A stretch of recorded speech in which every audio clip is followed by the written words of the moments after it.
যেই বুনিয়াদগুলোকে আমরা সংক্ষিপ্তভাবে সহজভাবে বইলা থাকি কালিমা, নামাজ, রোজা, হজ, যাকাত, আর পবিত্র হাদিসের মধ্যে বুনিয়াদের উল্লেখ করা হয়েছে। বুনিয়াল ইসলাম আলা খামসিন শাহাদাতি আল্লাহ ইলাহা ইল্লাল্লাহ ওয়া আন্না মুহাম্মাদান আবদুহু ওয়া রাসূলুহু ওয়া ইকামিস সালাতি ওয়া ইতাইজ যাকাতি ওয়াল হজ্জি ওয়াস সাওমি রমাদান। এক হাদিসে রাসূল বুনিয়াদের কথা এইভাবে উল্লেখ করছে। আমরা সহজ সরল ভাবে কালিমা, নামাজ, রোজা, হজ, যাকাত এইভাবে বুনিয়াদের তালিকা পেশ করে থাকি। ইসলামের মূল ফাউন্ডেশন মূলক বুনিয়াদ যেমন 5টা। আহকামাতুল ইসলাম আলা খামসাতে আকসাম, ইসলামের যাবতীয় বিধিবিধান 5 প্রকার।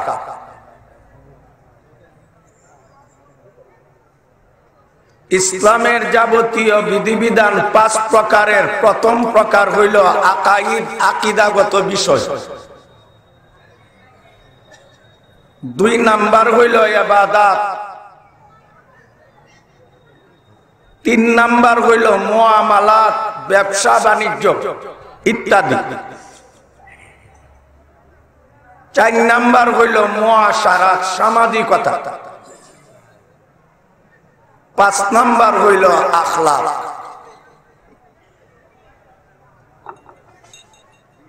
এই 5টা জিনিস যার মধ্যে পরিপূর্ণ বিদ্যমান সেই হইল পরিপূর্ণ মুসলমান।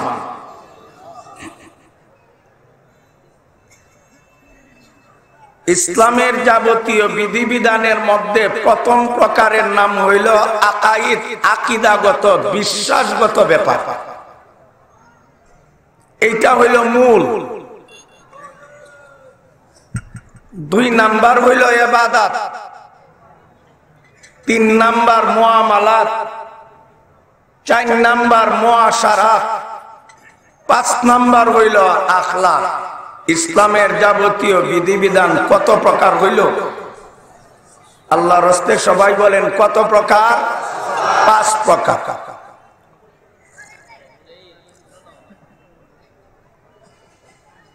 যাবতীয় বিধিবিধানের 5 প্রকারের প্রথম প্রকার হইল আকাইদ।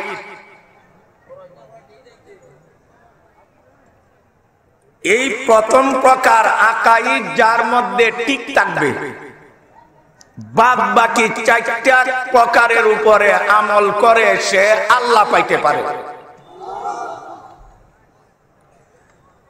আর প্রথম প্রকার যে আকাইদ, আকীদা যদি নষ্ট হয়ে যায়,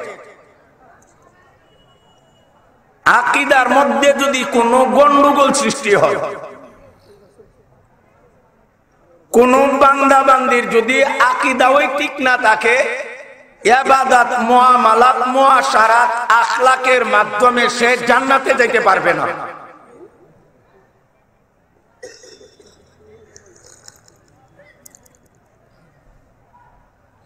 আজকে আমাদের সমাজে যদি পাইকারি ভাবে জিজ্ঞাসা করা হয় মাযহাব কতটা, আপনারা কতটা বলবেন? এ ভাই মাযহাব কতটা? 4 মাযহাব প্রসিদ্ধ। 4 মাযহাবের 4 জন ইমাম আছেন। হানাফি মাযহাবের ইমাম আবু হানিফা রাহমাতুল্লাহি আলাইহি, মালিকি মাযহাবের ইমাম ইমাম মালিক রাহমাতুল্লাহ আলাইহি, আর ইমাম শাফি রাহমাতুল্লাহ আলাইহি হইলেন শাফি মাযহাবের ইমাম। হাম্বলি মাযহাবের ইমাম হইলেন আহমদ ইবনে হাম্বল রাহমাতুল্লাহি আলাইহি। জগতের প্রসিদ্ধ 4 মাযহাবের ইমামের নাম অনেকের জানা আছে কিনা? আছে না বলেন? এই চারজন হইল মুসলমান জাতির আমলের ইমাম। চার মাযহাবের ইমাম হইলেন মুসলমান জাতির আমলের ইমাম। আকীদার ইমাম কতজন আপনারা বলতে পারবেন? আকীদার ইমাম, আমলের তো চার, মাযহাবের চার ইমামের নাম আমরা জানলাম, জানি, বলতেও পারি। সারা জগতের মুসলমানদের আকীদার ইমাম হইল দুইজন। একজন আবু মনসুর মাতুরিদি, আর একজন হইলেন আবুল হাসান আশআরী। আজকে আমাদের মুসলিম সমাজে আমলের ইমামের পরিচিতিটা যেই পরিমাণ আছে, জানা আছে, আকীদার ইমামের পরিচিতি সেই পরিমাণ জানা নাই। অথচ একজন মুসলমানের আমলটাকে আল্লাহ তাআলা মিজানের পাল্লা দ্বারা তখনই মাপবেন যখন তার আকীদা আল্লাহর কাছে পছন্দ হবে। ঠিক না বেঠিক জোরে কর।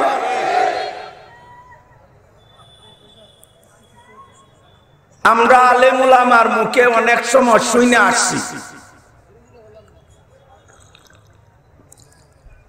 আজকের মাহফিলে অনেক বড় বড় উলামায়ে কেরাম, মাদ্রাসার ছাত্র ভাইয়েরা হাজির আছে।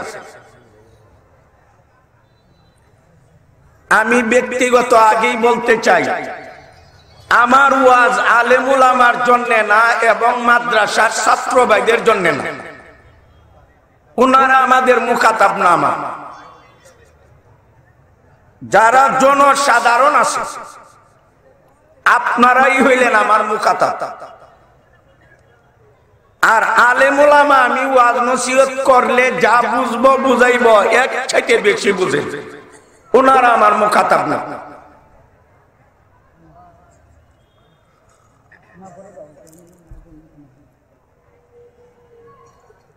আমরা অনেক সময় উলামায়ে কেরামের মুখে এই কথা শুইনা থাকি।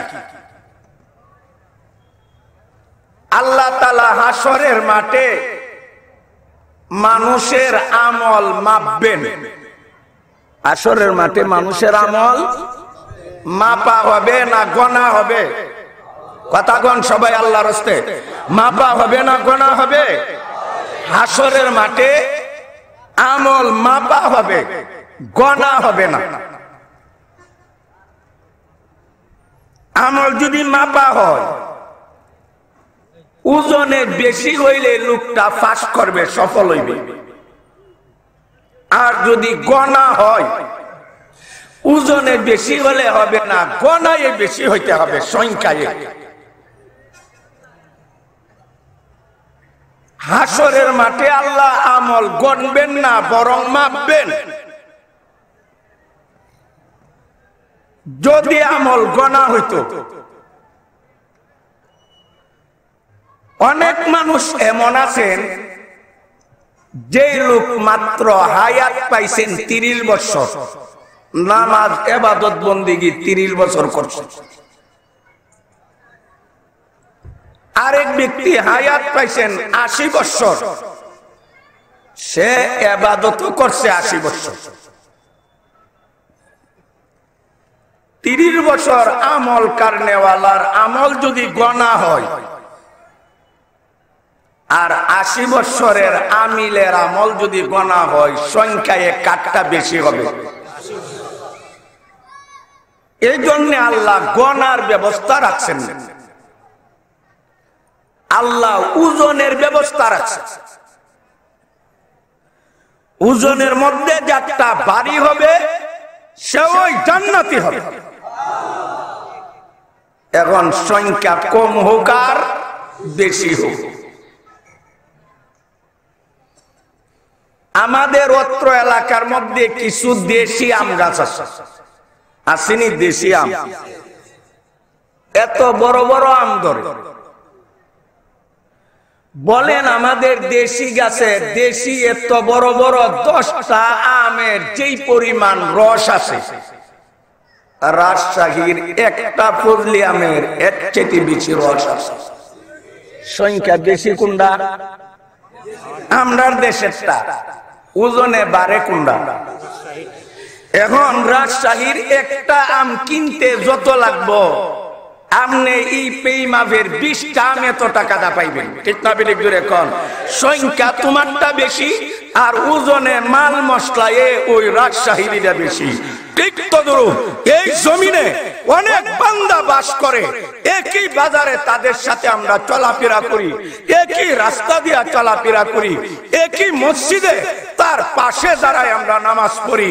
আমার মুসাল্লা ওই বান্দার মুসাল্লা এক করায় পাশাপাশি মুসাল্লা, কিন্তু ওই বান্দার জীবনের 2 রাকাত নামাজের ওজন এত বেশি, আমার 1000 রাকাত চূড়া দিল তার 2 রাকাতের সমান হয় না। ঠিক কাপিনি জুড়ে কর।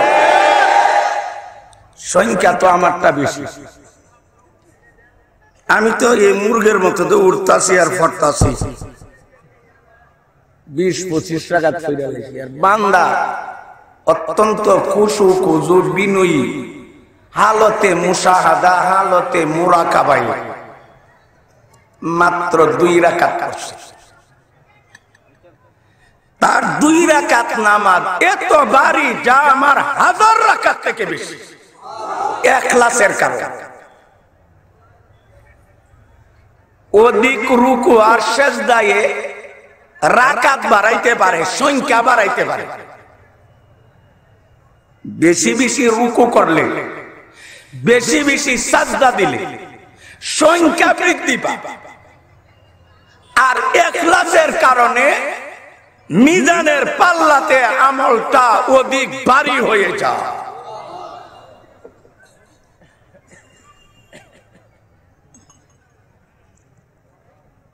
হাসরের মাঠে আল্লাহ বান্দা বান্দির আমল মাপবেন না গণবেন?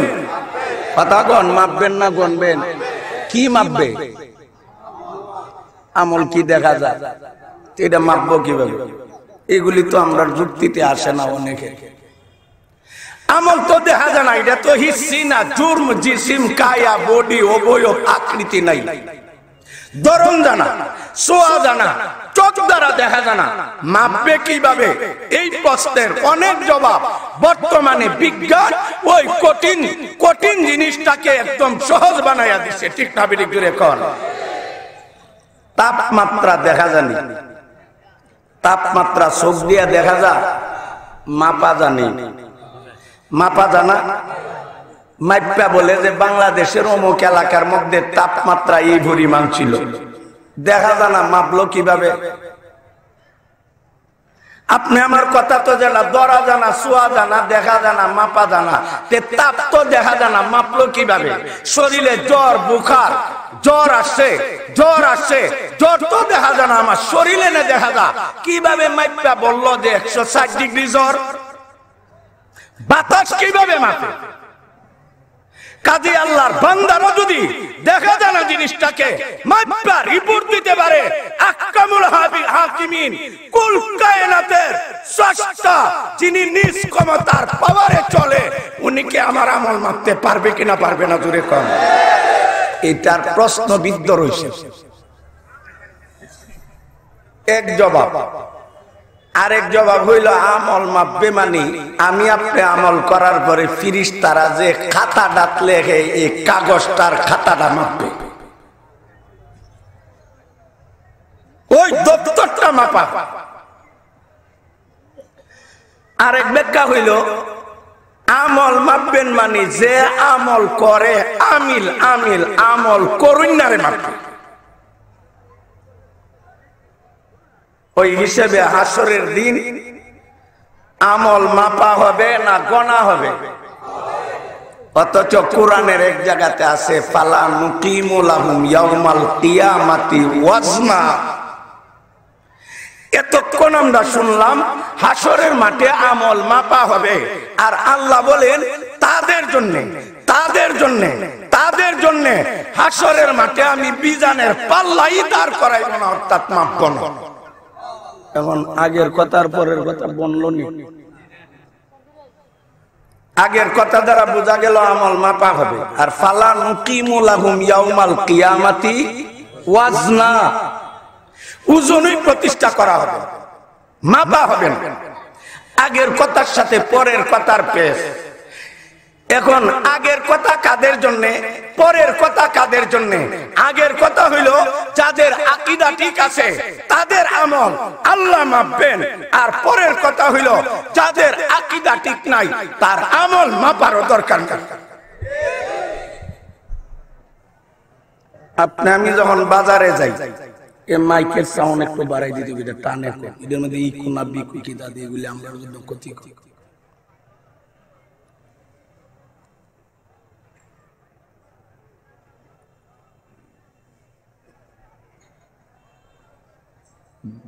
আপনি যখন বাজারে যাইবেন কোন জিনিস কিনার জন্য, মনে করেন চাউল কিনতে গেলে বা সবজি, প্রথম আপনার দায়িত্ব হইল মালটা পছন্দ হয় কিনা দেখবেন।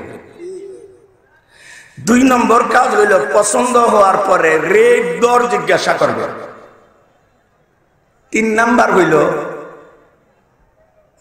পছন্দ হইল দর বলল তখন বলবেন আমারে 5 কেজি চাউল মাইপা দিও। মাইপা দিও কথাটা কত নম্বরে? কত নম্বরে?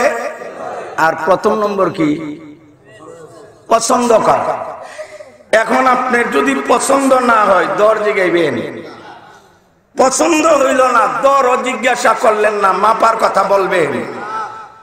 যাদের আকীদা নষ্ট, শিরিক কইরা আকীদা নষ্ট করছ, কুবুর কইরা আকীদা নষ্ট করছ, আকীদা নষ্ট করছ, তোমার আমলই আল্লাহ পছন্দ করে নাই, মাপার কোনো প্রশ্নই উঠে নাই। ঠিক না বেঠিক জুড়ে কর?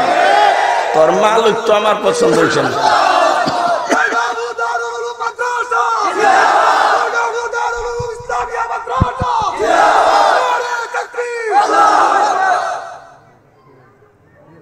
মাল যখন আমার পছন্দ হইল না, আমি দর জিজ্ঞাসা করব না, মাপারও প্রশ্ন উঠবে না। যাদের আকীদা নষ্ট, এই নষ্ট আকীদাওয়ালাদের জীবনে যদি আমল থাকে এইগুলি আল্লাহ মাপবে না। আকীদা নষ্ট হওয়ার কারণে, মুশরিক হওয়ার কারণে সে এমনিতেই জাহান্নামী হইয়া যাবে। ঠিক না বেঠিক জুড়ে কর?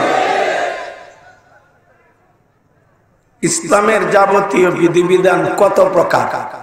কথাই আদাসিনী কত প্রকার? প্রথমটা কি? আকীদা। আকীদা যদি ঠিক থাকে ইবাদত করলে লাভ হবে। আকীদা যদি ঠিক থাকে সুন্দর মুআমালাতে লাভ হবে। আকীদা যদি ঠিক থাকে সুন্দর মুআশারাতে লাভ হবে। আকীদা যদি ঠিক থাকে সুন্দর আখলাকে লাভ হবে। আকীদা যদি নষ্ট হয়ে যায় ইবাদত কইরা জান্নাত পাওয়া যায় না, মুআমালা সুন্দর করে জান্নাতের বাড়িতে যাওয়া যায় না, মুআশারাতে সৌন্দর্যতা দেখায়া জান্নাতে যাওয়া যায় না, উত্তম আখলাক দেখায়ও জান্নাতে যাওয়া যায় না। পরবর্তী চারটা ফল পাওয়া নির্ভর করে প্রথমটা ঠিক তাহার উপরে। ঠিক না বেঠিক জুড়ে কর?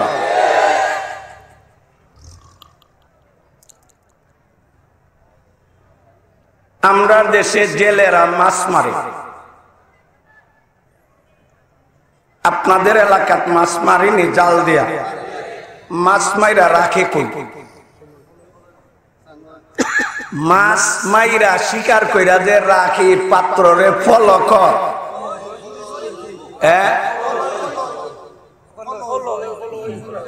ডুলা, খোলই, খোলই ডুলা, কোন কোন এলাকাত ডুলা, খোলই। এই যে কলুর মধ্যে মাছ মারল, এক ব্যক্তি একটা কলুই লইয়া গেল মাছ মারতে মাগরিবের ঘরে, সারা রাত মাছ মারল। জালের মধ্যে প্রত্যেকটা টানে টানে এতগুলি মাছ আসলো। এই মাছগুলি রাখলো কোথায়? এখন মাগরিব থেকে নিয়ে ফজর পর্যন্ত আল্লাহর বান্দা কষ্ট স্বীকার কইরা জাল বাইল। প্রত্যেক খেপে আর টানে প্রচুর পরিমাণ মাছ আসলো। এমন ডোলার মধ্যে রাখছে যেই ডোলার বা যেই তোলা, যেই আপনারা কি বলছেন কলুর তলা নাই, এমন ডোলা তার কলুত রাখছে যেটার কি নাই, গলা আছে তলা নাই। তলা সারা কলুই আর ডোলার মধ্যে যদি সারা রাত মাছ মাইরাত, ফজরের পরে কতলা মাছ বাড়ি টানতার খাইবার লাগি, কি পরিমাণ মাছ বাজারও নিতে পারবো বেচবার লাগি, আর কি পরিমাণ মাছ দিতে পারবো বিয়ারি বাড়ি হাদিয়া হিসাবে। কেন? ওই লোক কি কম সময় মাছ মারছে না বেশি সময়? কম পাইছে না বেশি পাইছে? মাছও মারল বেশি সময়, পাইলেও বেশি মাছ। ফজরের পরে খালি হাতে ছিপ লিয়া খালি হাতে বাড়িতে আসবে কোন কারণে?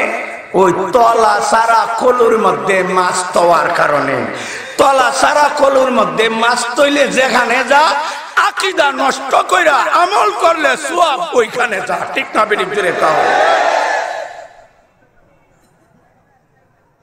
আমাদের দেশে একদল বন্ডরা জটাশা, কুরাইলাশা, লাওয়াশা, গজ্জিশা, মাজাইরা, গজাইরা, তরকা তুরকাওয়ালা চলে বলে কৌশলে মানুষের আকীদা নষ্ট করতেছে। ঠিক না বেঠিক? জোরে কও। আকীদা নষ্ট কইরা সারা রাত শবে বরাতের নামাজ পড়লে সওয়াব পাইব না। যারার আকীদার দোষ, আকীদা নষ্ট, শিরকের সাথে জড়িত, কুবুরের সাথে জড়িত, আল্লাহ সত্তার সাথে অংশীদারিত্ব সাব্যস্ত করে, আল্লাহর গুণাবলীর সাথে অংশীদারিত্ব সাব্যস্ত করে, আল্লাহর উলুহিয়তের মধ্যে অংশীদারিত্ব সাব্যস্ত করে, আল্লাহর রুবুবিয়তের মধ্যে অংশীদারিত্ব সাব্যস্ত করে, এমন অপকর্ম দ্বারা আকীদা রক্ষা হয় না, বরং আকীদা ধ্বংস হয়ে যায়। ইসলামের যাবতীয় বিধিবিধান কত প্রকার? 5 প্রকার। প্রথম প্রকার আকাইদ। আকীদা যদি ঠিক থাকে আমলের দাম আছে, আকীদা যদি ঠিক না থাকে আমলের দাম নাই। অনেকে বলে আলেম উলামা হইল বেকার সমস্যা, বাংলাদেশের কওমি মাদ্রাসা হইল বেকার সমস্যা, জন্ম দেওয়ার ফ্যাক্টরি। কেন? আলেমরা কি করছে? এই পর্যন্ত একটা আলেম তো হেলিকপ্টার এবং এরোপ্লেন আবিষ্কার করতে পারে না, এগুলি তো আমরা করছি। এই পর্যন্ত কোন আলেম তো মাইক আবিষ্কার করতে পারে নাই, করলে আমরা করছি। এই পর্যন্ত তো কোন আলেমে টাচ মোবাইল আবিষ্কার করব দূরের কথা, নরমাল সেট আবিষ্কার করতে পারে নাই, আমরা করছি। অনেকে এই ধরনের চিন্তাকে ব্রেনে জায়গা দিয়া দুঃখা খাইতেছে। ঠিক না বেঠিক? জোরে কর।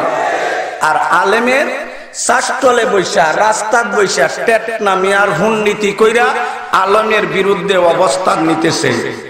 আমরা পরিষ্কার বলতে চাই, আলেমের দায়িত্ব এরোপ্লেন আবিষ্কার করা না, আলেমের দায়িত্ব হেলিকপ্টার আবিষ্কার করা না, আলেমের দায়িত্ব মোবাইল বানানো না, আলেমের দায়িত্ব মাইক আবিষ্কার করা না। আলেমের দায়িত্ব হইল ঈমান, আমল, আকীদা দুরুস্ত করায়া লোকটাকে জান্নাতের যোগ্য বানায়া দেওয়া। ঠিক না বেঠিক? জোরে কও।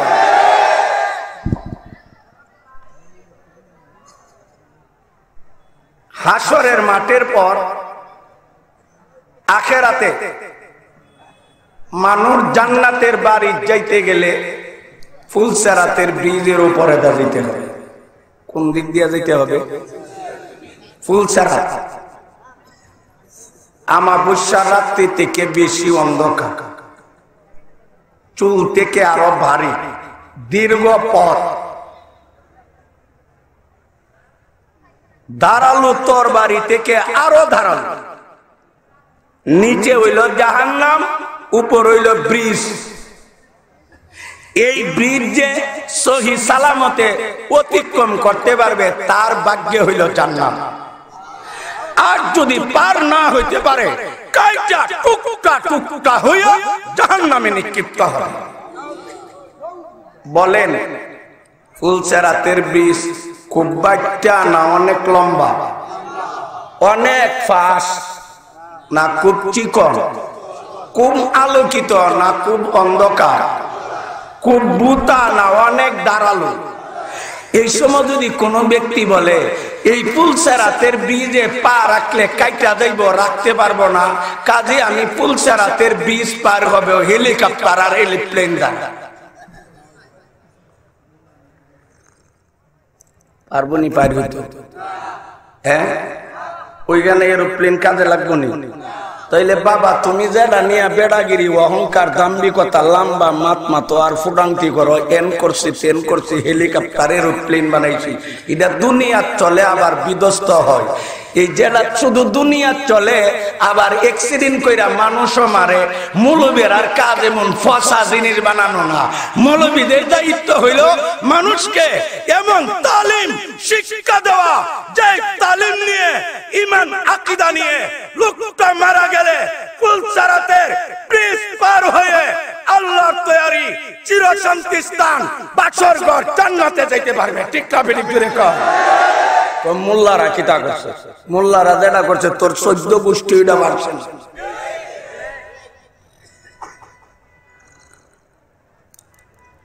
আমরা তো মাইক বানাইছি একদল মানুষকে শাস্তি দিবার জন্য, আল্লাহ শুনে না এমন ফিরিস্তা নিয়োগ করব। এখন যদি কেউ যুক্তি কাটাইয়া কর, শুনে না ফিরিস্তা মারতে থাকবে। কারণ একজন আর একজনকে মারলে প্রহারিত ব্যক্তি কানলে প্রহারকারীর মায়া লাগে, শুনবই না। ফিরিস্তারা যখন শুনবে না, আমরা কবরের মধ্যে 8টা মাইক ফিট করে দেব। বলেন 8টা মাইক ফিট করলে কি এই ফিরিস্তা শুনবে? তাইলে তোমার মাইক তো কবরে কাজে লাগে না। আলেম ওলামা এমন শিক্ষা দিতে জানে যে শিক্ষা গ্রহণ করলে কবরের চাপ থেকে মানুষ বাঁচতে পারে। ঠিক না বেরিক জোরে কম। মোবাইল বানাইছে, মোবাইল দ্বারা আমেরিকা কথা বলা জানে, লন্ডন, জাপান, দূর দূরান্তে শুধু কথা না, উন্নতির ছোঁয়া বাইরে যাওয়ার কারণে এখন দেখাও যায়। আমেরিকা দাঁড়াইয়া কথা বলে, আবার আমি দুর্গাপুর দাঁড়াইয়া কথা বলতেছি, ও আমার কথা শুনে আমার চেহারা দেখে, আমিও তার চেহারা দেখি, কথা শুনি। বিজ্ঞানের অবদান। এখন মোবাইলে তো অনেক দূরে আমার কথাটা পৌঁছাইতে পারে, আমার চেহারাটা দেখাইতে পারে। বলেন দুর্গাপুর থেকে আমেরিকা বেশি দূরে না গুরুস্থান বেশি দূরে? দুর্গাপুর কি গুরুস্থান নাই? দুর্গাপুর এলাকার গুরুস্থানরা কবরটা বেশি দূরে না আমেরিকা বেশি দূরে? মাইপা গেলে আমেরিকা দূরে, আর যোগাযোগহীনতার বিবেচনায় কবরটা ধরে। ও বাবা, তুমি যেটা আবিষ্কার করছো এটা দিয়ে তো আমেরিকা কথাও পৌঁছাইলা, চেহারাও দেখাইলা, কথাও শুনলা, চেহারাও দেখলা। বাঁশের জারের নিচে তোর বাপ দাদা 14 গোষ্ঠীতে পইরা রইছে, তারার কাছে একবার মোবাইল কইরা হালত জানো। ঠিক না বেঠিক জোরে কন। আলেম ওলামা কি শিক্ষা দেয়? আলেম এমন তালিম দিতে পারে যে তালিম গ্রহণ করলে, যে কোরআন তেলাওয়াত করলে, তুমি কোরআন তেলাওয়াত এইখান থেকে করবে আর তোমার বাবার কবরে ইসালে সওয়াব সওয়াব পয়সা যাবে। ঠিক না বেঠিক জোরে কন। নারে তাকবীর, আল্লাহু আকবার। দিন ইসলাম, দিন ইসলাম, জিন্দাবাদ জিন্দাবাদ। উলামায়ে দেওবন্দ, জিন্দাবাদ জিন্দাবাদ। নারে তাকবীর। আলেমে কি করছে? আলেমে কি করছে? আলেমে কি করছে? মুল্লারা কি করছে? এই বেতা যাদের মাথা, খালি এক সাইড চিন্তা করেন না, দুনো সাইড কইরা দেখেন কে কি করছে, কার করাটা আসল, কার করাটা নকল, কার করাটা বাউ আর কার করাটা ফাউ, কাটটা স্থায়ী, কাটটা অস্থায়ী, কাটটা ক্ষণিকের, কাটটা চিরকালের। ভালো কইরা অবশ্যই চিন্তা করা দরকার। যাদের ভিতরে অবশ্যের চিন্তা নাই, তারাই আলেম নিয়ে ব্যঙ্গ করে, নিজেকে অনেক বড় জ্ঞানী আর বিজ্ঞানী মনে করে। ঠিক না বেঠিক জোরে কর।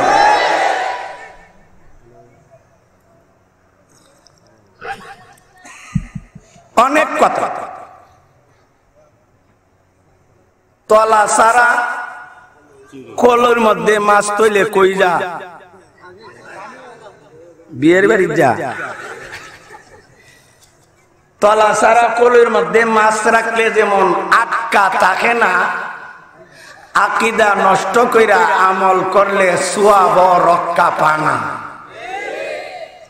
এই জন্য আমি পবিত্র কোরআনে 30 নম্বর পারা ছোট্ট সূরাগুলির একটা সূরা, সূরাতুল্লাহ, সূরাতুল ইখলাস, সূরাতুন নূর, সূরাতুত তাফরির, এই সূরার বিভিন্ন নাম আছে। আমাদের সমাজে সূরা ইখলাস বা কুল আল্লাহ সূরা হিসেবে পরিচিত। উলামায়ে কেরাম প্রায় 20টার মতো নাম লেখছে। প্রত্যেকটা নামের আলাদা স্বতন্ত্র কারণও লেখা আছে। এই সূরার ফজিলত আগে কিছু বলবো, তারপরে শানে নুজুল বইলা একটু ব্যাখ্যা দিয়ে আসে। রাসূল করিম সাল্লাল্লাহু আলাইহি ওয়াসাল্লাম বলেন, যে সত্তার কুদরতি হাতে আমার প্রাণবায়ু রূহ জান, ওই সত্তার কসমকে রাসূল বলেন সূরাতুল ইখলাস তথা কুল আল্লাহ সূরা হইল পবিত্র কোরআনের 1/3, 3 ভাগের 1 ভাগ। অর্থাৎ যেই ব্যক্তি ইখলাসের সহিত সহি শুদ্ধভাবে কুল আল্লাহ শরীফ একবার তেলাওয়াত করবে 3 ভাগের 1 ভাগের সওয়াব পাইবে, 2 বার করলে 3 ভাগের 2 ভাগের সওয়াব পাইবে, 3 বার করলে এক কতমের জন্য সওয়াব পাওয়া যায়। এটা ফজিলতের ব্যাপার। মনে আবার করবে 3 বার কুল আল্লাহ সূরা যদি সারা কোরআনে এক কতমের সওয়াব পাওয়া যেতে সারা কোরআন বইরা লাভ কি, এটা আরেক বিষয়। সারা কোরআন অক্ষর যেমন বেশি, প্রত্যেকটা অক্ষরের আলাদা সওয়াব বেশি, ঠিক না বিদিক ধরে কর, এটা আরেক জিনিস। কুল আল্লাহ সূরাকে 3 ভাগের 1 ভাগ কেন বলা হয়েছে? আল্লাহর পবিত্র কোরআনের মাজামিন বিষয়বস্তু হইল 3টা। আল্লাহর কোরআনের মধ্যে আল্লাহ 3টা বিষয় নিয়ে কথা বলছে, 3টা বিষয়। 1 নাম্বার হইল তাওহীদ ও সিফাত, 2 নাম্বার হইল কাইফিয়াত ও আফআলিল ইবাদ, 3 নাম্বার হইল কিয়ামত। এই 3টা বিষয়ের মধ্যে কুল আল্লাহর মধ্যে আছে প্রথম বিষয়টা। এই জন্য কুল আল্লাহ সারা কোরআনের 3 ভাগের 1 ভাগ, 1/3। কারণ বিষয়বস্তুর পর্যালোচনার ক্ষেত্রে কোরআনে যে 3 প্রকার বিষয় নিয়ে আলোচনা করা হয়েছে, বিবরণ দেওয়া হয়েছে, এর মধ্যে একটা হইল তাওহীদ, পবিত্র। সূরাতুল ইখলাসের 1 নাম হইল সূরাতুত তাওহীদ, আল্লাহর একত্ববাদ আর গুণাবলীর বিবরণী সূরার মধ্যে আছে, 3 ভাগের 1 ভাগ।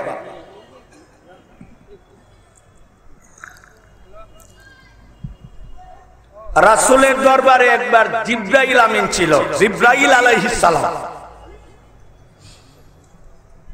জিবরাইল যখন রাসূলের দরবারে উপস্থিত, এমন সময় রাসূলের এক সাহাবী, ওনার নাম আবু যর গিফারি রাদিয়াল্লাহু আনহু, যেই মুহূর্তে জিবরাইল রাসূলের দরবারে উপস্থিত, নবীর সাহাবী হযরত আবু যর গিফারি রাদিয়াল্লাহু তাআলা আনহু আসলেন। আসার পরে জিবরাইলে বলেন, হুজুর আবু যর গিফারি আসছে। রাসূল বলেন, জিবরাইল তুমি হইলা আসমানের বাসিন্দা, আবু যর হইল জমিনের বাসিন্দা। তার বিচরণ জমিনে, তোমার বেশি বিচরণ আকাশে। তুমি আবু যররে কেমনে চিনবে? রাসূল জিবরাইলকে বলেন, আমার আবু যরকে আপনি কেমনে চিনবেন? জিবরাইল আমিন বলেন, আবু যরকে আমি একা চিনি না, আবু যর আমরা সব ফেরেশতার কাছে সুপরিচিত মর্যাদার অধিকারী ব্যক্তি। সুরত মানুষে চিনে, আবু যরের পরিচিতিটা আমরার মধ্যে সুরের পরিচয়ের মতো না। আবু যরের পরিচিতি সুরের মতো না, পালা মানুষের নাক্কারের পরিচিতি, ঠিক না বিদিক ধরে কর। এই সমাজে যারা পুংটা, লেংটা, টেন্ডারবাজ, ইফতিজিং প্রিয়, মদ্যপানে অভ্যস্ত, সন্ত্রাসী, জঙ্গিবাদী, দাখা যায় সুর তাদেরকে মানুষে চিনে, আবার কাঞ্চা বুজুর্গ চিনে, গাজীনগরীকে চিনত, সুনামগঞ্জেরও চিনে। এখন সুনামগঞ্জি হুজুরের পরিচয়, খান সাহেবের পরিচয়, রেঙ্গার মুতামি সাহেবের পরিচয়, গাজীনগরীর পরিচয় আর এরশাদ শিকদারের পরিচয় এক জাত না? এরশাদ শিকদার রে কেনা চিনত? কুক্কা তো খুনি রে কেনা চিনত? কুনি আবার বালা কুনি না, কুক্কা তো কইছি বেটার বউ নাম ছিল কুক্কা।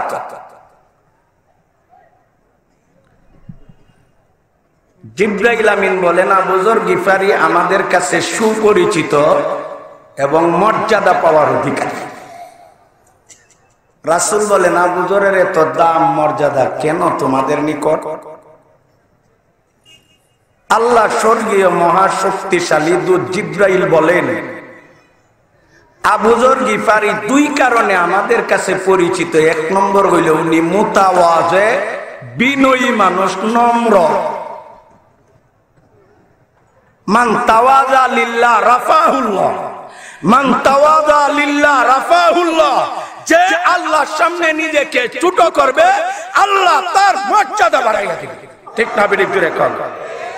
যে যত ছোট হবে, মুতাওয়াজে হবে, বিনয়ী হবে, নম্র ভদ্র হবে, আল্লাহ তার মর্যাদা বাড়াইবে।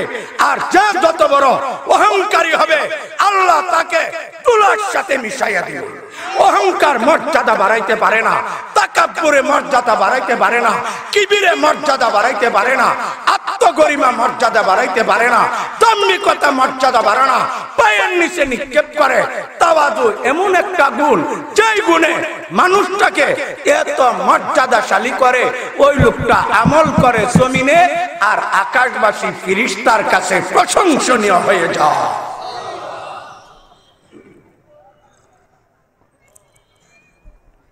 জিবরাইল আমিন বলেন, আবু যর গিফারির এক গুণ হইল উনি বিনয়ী, নম্র। দুই নাম্বার হইল উনি বেশি বেশি কুল হল্লা শরীফ পড়েন। আরো জোরে কোন সুবহানাল্লাহ। আরেক রিওয়ায়াতে আছে, এটা বলি শেষ করব। আনাস ইবনে মালিক রাদিয়াল্লাহু তাআলা আনহু বলেন, আমরা ছিলাম তাবুকে। সূর্য উদয় হইল, কিন্তু সূর্যের আলো জমিনে পৌঁছে। সূর্য আকাশে উদয় হয়েছে কথাটি, তার ফর্সা নাই, আলো নাই, প্রকাশ নাই। এমন দৃশ্য কোনদিন আমরা দেখি নাই। এমন সময় জিবরাইল আমিন আইসা মুহাম্মদুর রাসূলুল্লাহ সাল্লাল্লাহু আলাইহি সাল্লামকে বলেন, ওগো আল্লাহর হাবিব, আপনার সাহাবী মুয়াবিয়া ইবনে মুয়াবিয়া মারা গেছেন। আল্লাহ তাআলা তার সম্মানার্থে ৭০,০০০ রহমতের ফেরেশতা পাঠাইছে।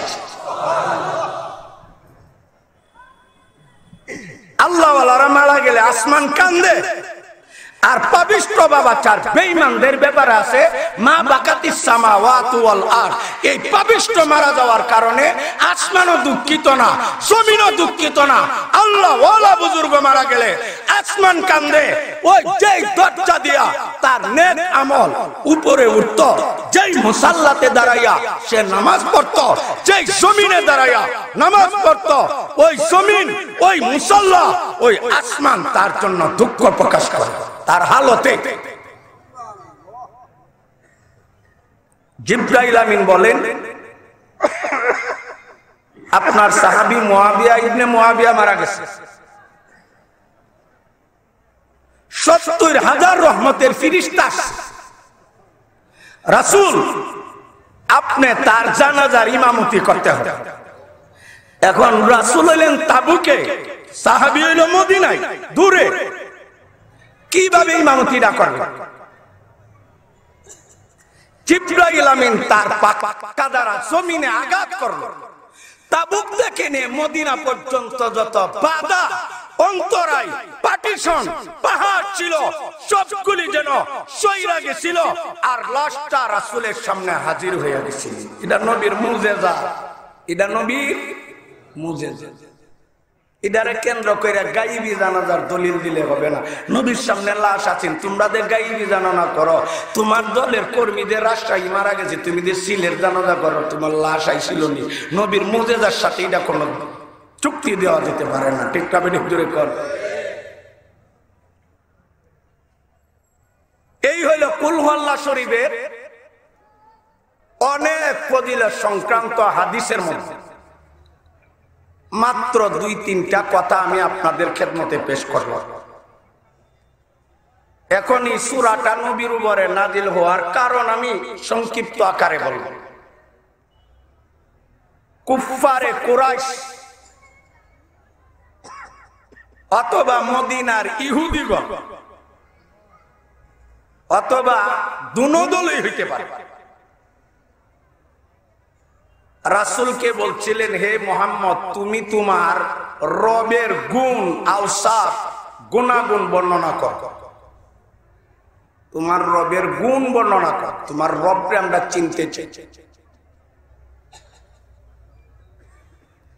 অথবা নাজরান থেকে 60 সদস্য বিশিষ্ট খ্রিস্টানদের একটা প্রতিনিধি দল রাসূলের দরবারে আসছিল। এই 60 সদস্য বিশিষ্ট খ্রিস্টান প্রতিনিধি দলের 14 জন ছিল উপনেতা, 3 জন ছিল বড় নেতা। আব্দুল মাসি নামক এক ব্যক্তি ছিল আরো বড়, যার কথায় এই পুরাটা দল পরিচালিত হইত। তারা নবীকে প্রশ্ন করছিল, ও মুহাম্মদ, তোমার রব জমরজত পাথরের বানায় না ইয়াকুত পাথরের বানায় না স্বর্ণের বানায় না রূপার বানায়? কারণ যে যে ধরনের হেতে এই ধরনের মনে করে।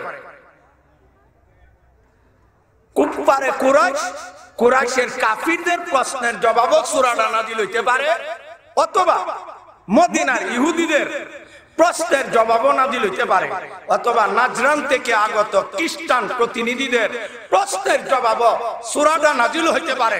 সবগুলি আয়াতের বা এই সূরা শানে নুজুল হইতে পারে। তখন আল্লাহ তাআলা এই সমস্ত প্রশ্নকারীদের প্রশ্নের জবাবে মুহাম্মাদুর রাসূলুল্লাহকে সম্বোধন করে বলেন, কুল হুয়াল্লাহু আহাদ। কুল হুয়াল্লাহু আহাদ, কুল মানে কি? কুল আপনি বলুন, হুয়াল্লাহু আহাদ, তিনি আল্লাহ একক, তিনি আল্লাহ একক, আহাদ ওয়াহিদ নয়। কুল হুয়াল্লাহু ওয়াহিদুন বলা হয় নাই, কুল হুয়াল্লাহু আহাদুন বলা হয়েছে। কুল রাসূল আপনি বলুন। কুল অর্থ কথা কোন? কুল অর্থ কি? বলুন। কুলটা এক বচন না বহু বচন? এক বচন। কুলটা হইল এক বচন, আপনি বলুন। আমরে হাজির মারুফের শিখা এক বচন, কুল আপনি বলুন, এক বচন। আবার কুল ইন্নামা আনা বাশারুম মিসলুকুম, ওইখানেও কুল এক বচন। যারা নবীকে মানুষ বলতে রাজি না,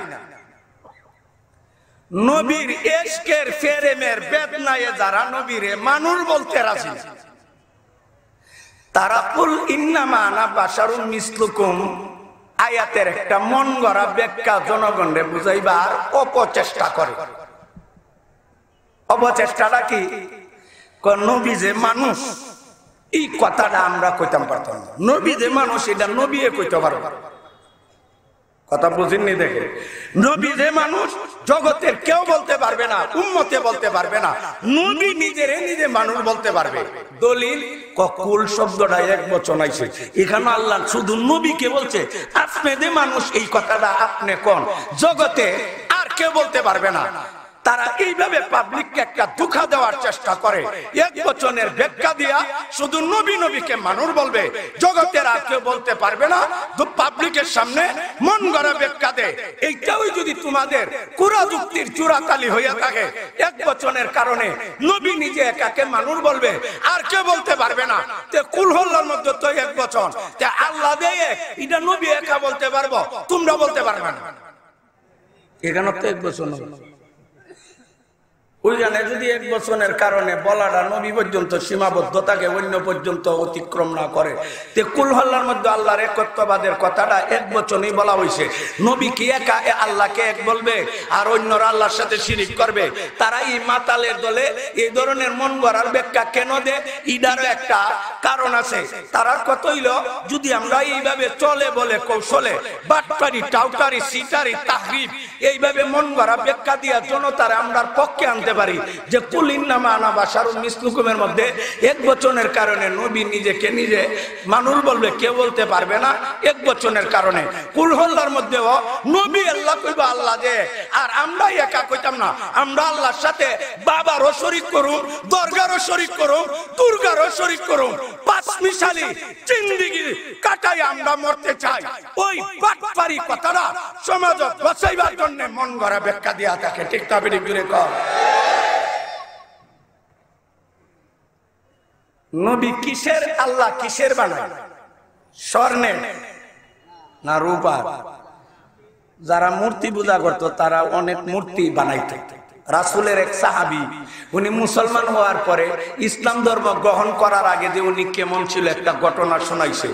হুজুর আমি তো এখন মুসলমান হয়ে গেছি, ভালো মানুষ হয়েছি, ইসলামের আগে যে আমরা কত বড় বুকা আসলাম, বেবাক গুয়ার বুকা নাদান অজ্ঞ জাহিল মূর্খ আসলাম। দেখেন হুজুরের কি হুজুর, আমরা প্রত্যেকের আলাদা আলাদা মাবুদ আছে। একজনের মাবুদ আর একজনের ধরতো না। যেমন বড় ভাইয়ের মোবাইল ছোট ভাই ব্যবহার করে না, যার যার হুন্ডা যার যার মোবাইল, আমরা যার যার ব্যক্তিগত মাবুদ। আবার একজনের একাধিক মাবুদ আমরা বানাইতাম, তারা নিজে মাবুদ বানা আর আমরার মাবুদে আমরা বানাইছে। ঠিক না বেটি করে কর। এখন উনি বলতেছেন হুজুর আমার বিভিন্ন জিনিস এবং উপাদান দ্বারা নির্মিত অনেক মাবুদ আছে। আমার একটা মাবুদ আছে, এই মাবুদটা আমি বানাইছিলাম খেজুর এবং গুড় মিষ্টি জাতীয় জিনিস দিয়া খামিরা তৈরি করে মাবুদ বানাইছিলাম। মিষ্টি দ্রব্য মিষ্টি জাতীয় জিনিসের মাবুদ। একবার আমি দীর্ঘ একটা সফর যাওয়া লাগে। এখন মাবুদরে যদি সাথে না নেই কার পূজা করব? তারা কিন্তু পূজা করলে মাবুদ কান্দাইয়া সাথে নেওয়া লাগে, আর আমরার মাবুদরে আমরা নেওয়া লাগে না, উনি অটোমেটিকলি এমনই আছেন। ঠিক না বেটি জোরে কর। ওহুয়া মাআকুম আইনামা কুনতুম, তোমরা যেখানেই থাকো তোমাদের মাবুদ তোমাদের কাছে আছে। আর তারা মাবুদরে কান্দাইয়া সফরে নিত মাবুদের পূজা করবার লাগি। কেমন পূজা ভাবুন না আর কেমন পূজা করুন না।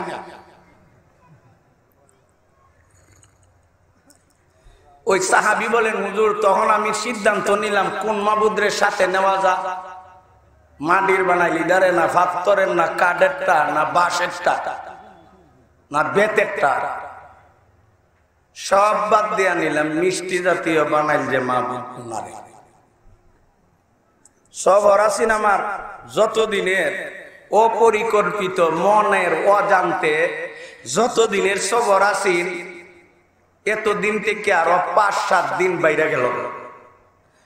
আমি তো সবরে গেছি মনে করেন 30 দিনের লাগে, খানা কুরাত পাতীয় জাদু তুষা সব নিলাম 30 দিনের লাগে। আমার তো যে 30 দিনের ভিতরে ঘুরাইয়া বাড়িতে, এখন যে মনের অজান্তে অপরিকল্পিত ভাবে আরো 10 দিন বাড়বো বা 5 দিন বাড়বো এটা তো আমি জানি না। সব শেষের পর শেষ পর্যায়ে যখন দেখলাম কিছুদিন বাইরে যাইব, এখন কি কাম, তখন মনে মনে কইলাম মাবুদ তো সাথী আছে। জীবন ভরা মাবুদরে দই কলা চিরা খাওয়াইলাম, উনি কি 5টা দিন আমারে খাওয়াইতো না। চিন্তার কারণ কি? সবকিছু বাদ দিয়া যে মাবুদের কাছে কান্নাকাটি চিল্লা চিল্লি করি মাবুদ হাসরের মাঠে তরাইব, উনি কি যিনি হাসরের মাঠে এত বড় গজবতে তরাইব উনি কি দুনিয়াত 5 দিন খাওয়াইতো না? চিন্তার কারণ নেই। 12 কামার সবর আছে মাবুদ সাথে।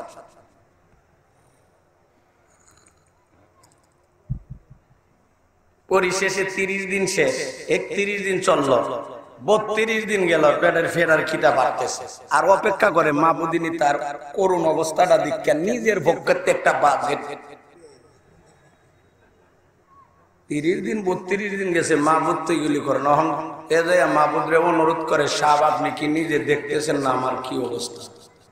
খাওয়ান তো শেষ, আর 2-3 দিন আগে আমি অপেক্ষা তো, আপনি বড় লোক, আপনি আমার মাহবুদ সম্মানী, আপনারা তো আমার ডাইরেক্ট অর্ডার দেওয়া ঠিক না, নিজেরটা নিজে করেন, নাইলে পরে অবস্থা খারাপ হইবে।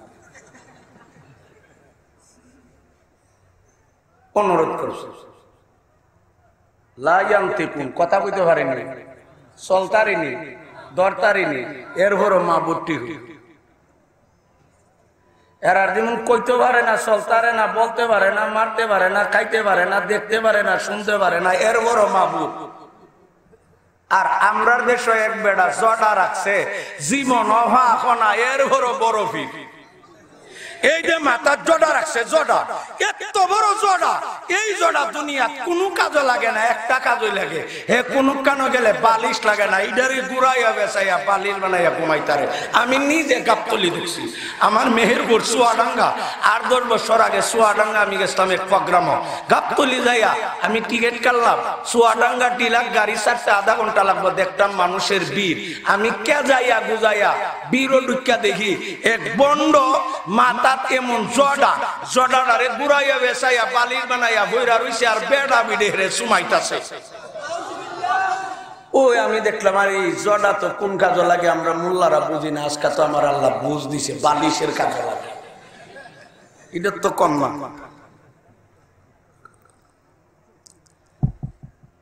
এখনই বেড়াতে মাথার মধ্যে এত বড় জডা রাখলো, একই জীবনে না ভাগো না। একটার আমি জিজ্ঞেসলাম যারা জড়া রাখে হেরা না পাকো না, হে ওইটা আমরা মুর্শিদরা বিয়া করার দরকার নাই, না পাক হইতে গেলে অনের মুখটা লাথি মারন লাগেনি, না পাক হইতে গেলে বিয়া করলে না পাকো, তেলা মারে স্বপ্নে দোষিলে না পাকো না। তা আমি তো তোর বাবা বিয়া করে, বিয়া লাগে না মানলাম, তোর বাবার কি স্বপ্নে দোষ না?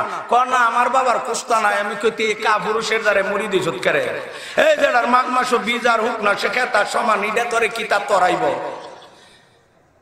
এখন যে মাথার মধ্যে জড়া রাখলো আর না বাক হইল, ফাঁক কইবার ব্যবস্থা আসেনি।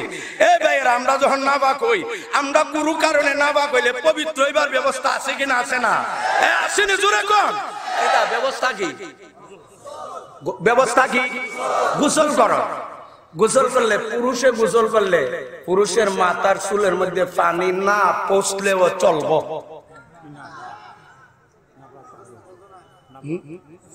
পুরুষের মাথার চুল ভানি বোঝা লাগবো নি, এটা নারীর চুলের বেনি বাইছ। এখন পুরুষের মাথার চুল আগা গোড়া বিছতে হয়। যে মাথার জড়া রাখলো হের জড়ার ভিতরে পানি ঢুকছিনি, যে ব্যক্তির জড়ার ভিতরে পানি ঢুকছে না, হে পাকনা না পা, হে মিয়াদি না পাইকা না স্থায়ী না পাইকা, হে কয়েকদিনের না পাইকা না চিরকালের না পাইকা, যে বেটা জীবন ভরার চিরকালের স্থায়ী না পাইকা, হে আবার অলি হইব কোন দিন? বেলায়ত পাক জিনিসের নাম না, না পাক জিনিসের নাম। আজকে যারা বন্ডরা অলিগিরির নাম দিয়া, আউলিয়া উল্লাহর নাম দিয়া বন্ডামি করে, বেলায়ত পবিত্র জিনিসের নাম, অপবিত্রকে বেলায়ত দান করা হয় না। যার শরীর না পাক তাকে দেওয়া হবে না, যার কলম না পাক তাকে দেওয়া হবে না। বেলায়ত টিকা বিড়ি জুড়ে কর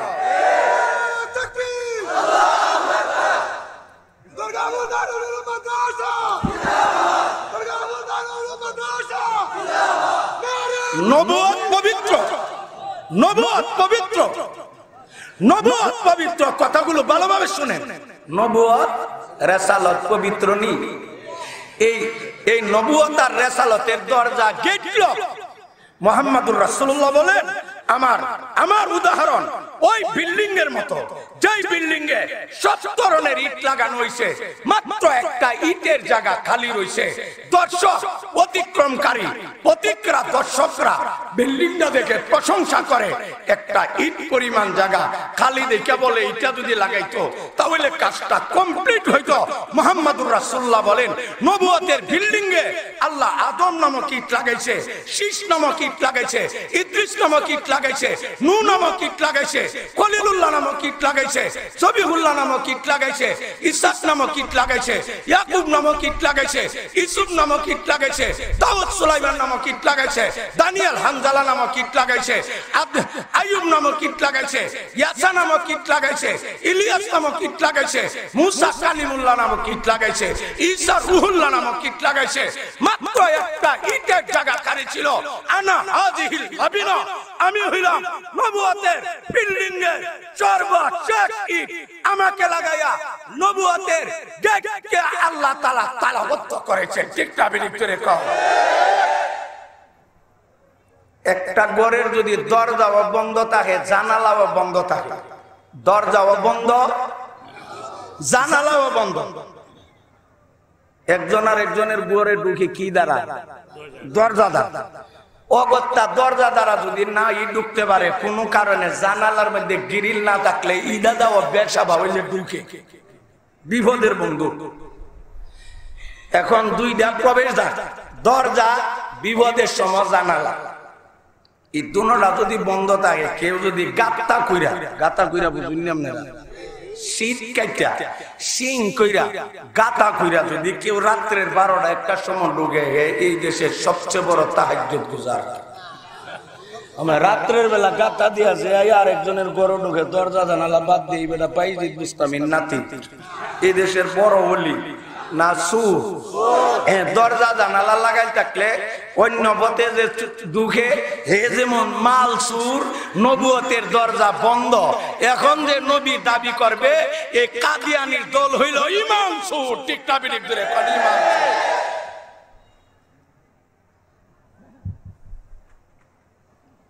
যাই হোক, এখন সাহাবী বলতেছেন, আমি আমার মাবুদরে অনেক অনুরোধ করলাম, কয়েকটা দিনের দায়িত্ব নেই। সাহেব আমি কিন্তু কলা দই অনেক কিছু আপনারা অনেক সময় খাওয়াইছি, জীবনে চাইলাম না, নিয়ত করছিলাম অনন্য পাই দিশাহারা কিং কর্তব্য বিমোর বিপদ বইরা চাইতাছি, আপনি 4-5টা দিনের একটা ব্যবস্থা করেন। কোন চুপ করে রয়েছে, কথা নেই। শেষে কিদার যাতনা থাকতে পারে না। তখন এই সাহাবী কয়, আমি মনে মনে সিদ্ধান্ত নিলাম, মাবুদ তো আমার মিষ্টির বানাই, তে মাবুদে আবার আমারে কিতাব হইতো খাওয়াইতো। মাবুদ মনে তার হালতে কালান না হালান, ইউসাব্বিহু লিল্লাহি মা ফিস সামা হালান ও কালান। কয় হালান মনে মাবুদে আমারে বুঝাইতেছে, এই বেবাদ বুকা কিতা দরখাস্ত দেসার শ্বাস খাওয়ালো আমার।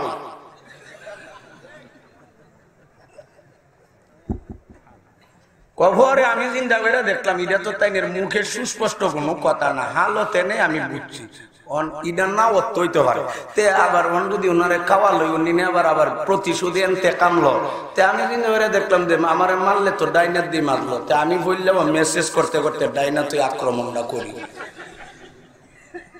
ওই ডাইনাতের আঙ্গুল গুলো মুরালি ছিল আপনারা, আপনার এলাকাত কি দেখো এই মুরালির মতো হইতেছে।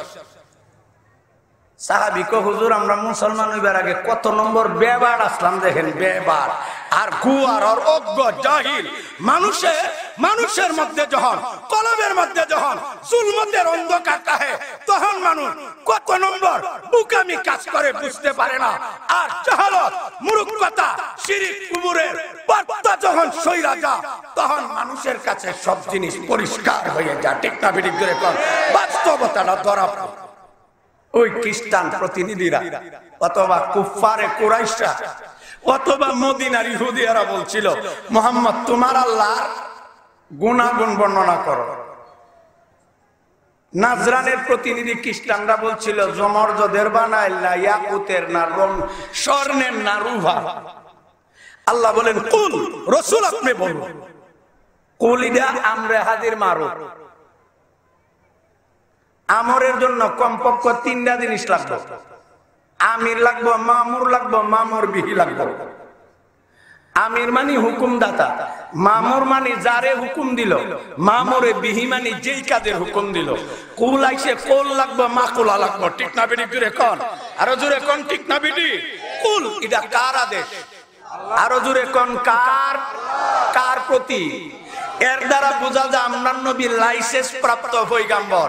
কার কাদিয়ানের মতো লেট্টিন মরুন্না লেজ কাটা পয়গাম্বর না, স্বঘোষিত পয়গাম্বর না, মুহাম্মাদুর রাসূলুল্লাহ লাইসেন্স প্রাপ্ত পয়গাম্বর। আল্লাহর হুকুমে কথা বইলা থাকে, আল্লাহ উনাকে মামুর বানায়া আদেশ করেছে রাসূল আপনি বলুন, ঠিক না বিরিফিরে কর। উনি লাইসেন্স ছাড়া পয়গাম্বর না, লাইসেন্স প্রাপ্ত পয়গাম্বর। আর কাদি গোলাম আহমদ কাদিয়ানি এরে কোন কুত্তায় বানাইছেন পয়গাম্বর? এরে নবী কে বানাইছে? হে নিজই ফল্লা আলেম সাথে বোধহয় বক্তা, এরপরে হিসাবে বোধহয় মুজাদ্দিদ, আবার মরিয়ম, আবার ঈসা বোধহয় হেরে মুরিদে জিগা হুজুর আপনি এই পর্যন্ত যতলা র্যাং আর তপকা বর্ণনা করছেন, এর মধ্যে একটা র্যাং আর তপকার মধ্যে মহিলার নাম পাওয়া গেছে। তখন মহিলারা তো মাসিক ঋতুস্রাব হয়, আমনে রনি কো আমার সব সময় না ওই সুরত ধরলে আমারও গলাং ছুটে। এগুলি এই ভণ্ডরীর মধ্যে লেখা আছে। এখন সবসময় আমার এই লাল সিগন্যাল দেখা দেয় না, যে সময় বাপটা ধরি আমারও গলাম সিটটা থাকা। তে কাদিয়ানের আর পয়গাম্বরের হায়েজ ঠিক না বিনিক দূরে কম। কুল রাসূল আপনি বলুন হুয়া মানে এখন আলেম ওলামা আমারে সাহায্য করা লাগবে, পাবলিককে কেমনে বোঝাবো? কুল রাসূল আপনি বলুন, যারা আমার গুণ সম্পর্কে আপনাকে প্রশ্ন করে, আমি কোন উপাদানের বানাই কিনা প্রশ্ন করে, তাদেরকে বলেন হুয়া মানে তিনি, হুয়া মানে এবার জুড়ে কোন হুয়া মানে হুয়াটা হইল জমির। আরবিতে কি দেখো জমির উদ্দিন ভাই, হুয়া হইল জমির, বাংলাতে কো সর্বনাম। তে জমিরের একটা মার্জে লাগে, প্রত্যাবর্তন স্থল লাগে, সর্বনামের একটা নাম লাগে। নামটা আগে আনতে হয়, সর্বনাম পরে আনতে হয়, মার্জে আগে আনতে হয়, রাজে পরে আনতে হয়। প্রত্যাবর্তন স্থল আগে উল্লেখ করা লাগে, প্রত্যাবর্তনকারী পরে আনতে হয়, ঠিক না বিরিফিরে কন? এরা ভাবলিকে বালাটি বুঝতো না। আলেম ওলামা আমারটা হয় কিনা আপনারা একটু সত্যায়ন করতে হবে। কুল রাসূল আপনি বলেন হুয়া তিনি দেখি জমি, তিনি হইল জমি সর্বনাম। সর্বনামের কি লাগে ভাই? নাম লাগে। জমিরের মার্জে লাগে। আমি বুঝবার লাগি কইতাছি, যেমন আমি রেঙ্গা মাদ্রাসার বড় হুজুর দামাত বারাকাতুহু অথবা কানসা হুজুরের কিছু গুণ বর্ণনা করব, নিয়ত করছি। প্রথম অবশ্যই যে কোনো ভাবে তাদের নাম আমার বলতে হবে, কথাটা বুঝছেন না? আল্লামা নুরুল ইসলাম খান সাহেব, তিনি ভালো মানুষ, তিনি মুফাসসিরে কোরআন, তিনি শাইখুল হাদিস, তিনি আল্লাহর ওলি, তিনি ধনাঢ্য ব্যক্তি, তিনি সুনামগঞ্জ বড় মসজিদের খতিব। এখন যদি আমি হুজুরের নাম ডাকে না লইয়া, তিনি বড় আলেম, তিনি শাইখুল হাদিস, তিনি মুফাসসিরে কোরআন, তিনি খতিবে আজম, তিনি ফকিহে মিল্লত, আপনারা কি বুঝবেন? এই তিনি দিয়া কারে বুঝাই? উনার নাম না কই আমি তিনি কইলে আপনার তিনি দিয়ে কোনটা বুঝবানি আপনারা? তাইলে হুয়া দে আল্লাহ আগই আল্লাহ, আগে নাম নাই না হুয়া তিনি কিতা বুঝবা? এখন বুঝন লাগবে এটা কার লাগিয়া, কোন জাত মানুষের লাগিয়া। এরপরে হযরত আসছেন নাকি? হুজুর আমি শেষ করে দিই। জি আমাদের হযরত চলে আসছেন। আল্লাহ তাআলা আমাদের সবাইকে কথাগুলোর উপরে হযরতের বয়ান শুনে আমরা মুগ্ধ হয়ে হযরতের সাথে আখিরি মুনাজাতে অংশগ্রহণের তৌফিক দান করেন। ওয়া আখিরু দাওয়ানা আলহামদুলিল্লাহি রাব্বিল আলামিন।